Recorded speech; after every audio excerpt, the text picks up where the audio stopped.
Hey there, folks. I got a kind of an interesting question the other day. I mean, you guys have been throwing a lot in the comments, quite a lot. And one of those like, hey, would you rather this or that? Or you could have this or that.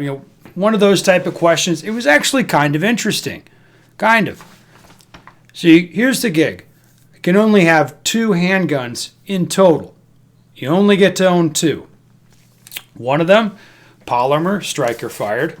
The other one, a double single type of pistol. Now, I sat back and kind of pondered this. I was like, if I could only have 2, that does kind of change the game. Because I'm used to having a bunch. I'm used to just having whatever. But if I only get 2,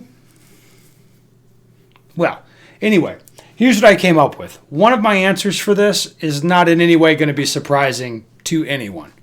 The other one might be, especially if you know me and you kind of consider my history. So, the first one, not at all surprising. And it'd be something like this. Now, this is a Gen 3 Glock 22. This would not be my pick.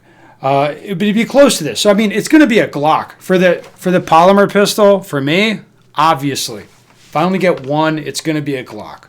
Now, let's take the sighting system out of it. Let's say I'll figure out what kind of red dot or iron sight, whatever. It's probably going to have a red dot if I only get to have one, because that's just the way of things these days.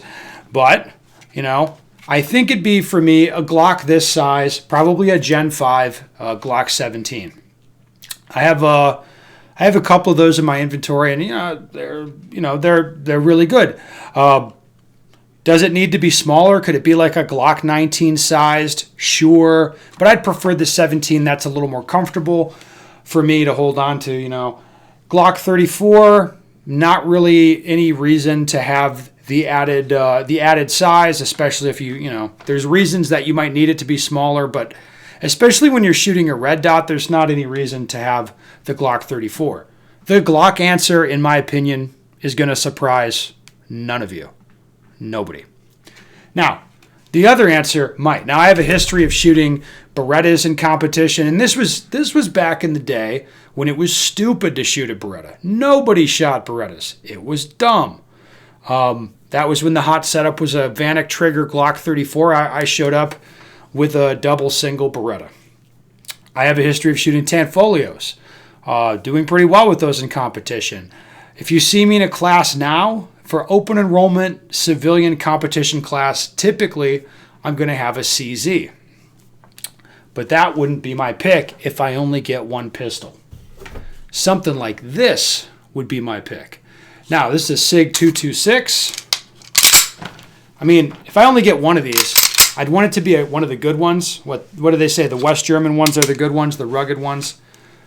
Now, I've shot these guns for work a little bit, and I've seen them shot a lot. These are rugged, they're reliable, they're accurate, and to be honest, I think they're the best of the ones that I mentioned in terms of ruggedness and reliability between the Berettas, the CZs, and the Tanfolios. These pistols, you shoot these things all day long, and they don't break that much. Like I said, especially if you get one of the good ones, which I think this is a pretty good one here. Now, this answer probably surprises people because you don't see these guns shot that much. But I'm telling you, these things are tanks. They're great. You got that nice, smooth, double action press. And the other thing that's kind of nice is the decocker. Now, there's reasons to have a decocker, especially if you're going to be loading this pistol inside of your house and you do that over like 20 years, hand decocking it, there's some probability that eventually there's going to be an accident. It's nice to have this decocker here. Now, what are the knocks on this pistol? For a lot of people, when they hold it, they just cannot grip this thing effectively without putting some downward pressure on the slide stop here. And this is an issue for a lot of people. Luckily for me, it's not an issue. The way I grip it, my thumb's going to be off the controls. My hands are a little smaller than some people's, so in that issue, that's an issue for many. It isn't an issue for me. So that is very cool. So maybe that surprises some people. I mean, as I sat and pondered it, like truly, if I only get to have one double single pistol, like in the world, which seems unreasonable to me, but I'll play along. If I only get one, I think it'd be a 2.26. So what do you guys think? I think the Glock thing's pretty uncontroversial. What do you think? A lot of you guys, a lot of the CZ bros, are probably going to take the CZs, right? But for me, I'm going to take the 2.26. I'm curious what you guys think. Questions, comments, or put it down below. I'm wondering what you think of this.